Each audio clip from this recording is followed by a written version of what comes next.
On Friday, President Donald Trump addressed the nation from the Rose Garden outside of the White House to declare a national emergency, securing $8 billion to build a border wall between the United States and Mexico. I'm going to be signing a national emergency. President Donald Trump agreeing to a government funding bill that includes a bipartisan compromise on border security funding.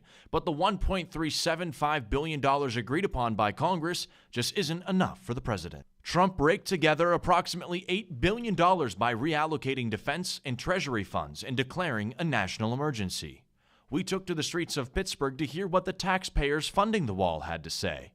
Yet another idiot statement from an idiot in office. I mean, it's ridiculous. There's $8 billion that could be used for so much more in the country, except protecting us from something that is not really a threat.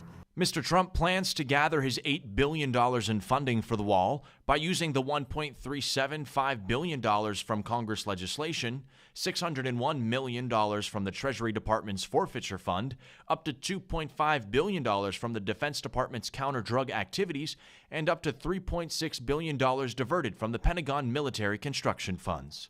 Randall Sheps and his son are visiting Pittsburgh from Cleveland and say the wall just isn't necessary.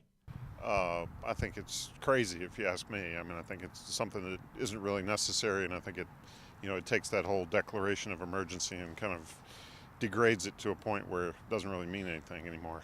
Tamara had a suggestion for the president on how the wall should be funded. Quite honestly, if he wants to fund a wall, he should use Trump Tower. We visited several locations throughout Pittsburgh, including right here in Market Square. We tried to talk to about 20 people, but the only interviews we got were the two that you saw earlier, people wanting to stay away from this sensitive topic. Reporting from Market Square, Gage Goulding, RMU Sentry Media.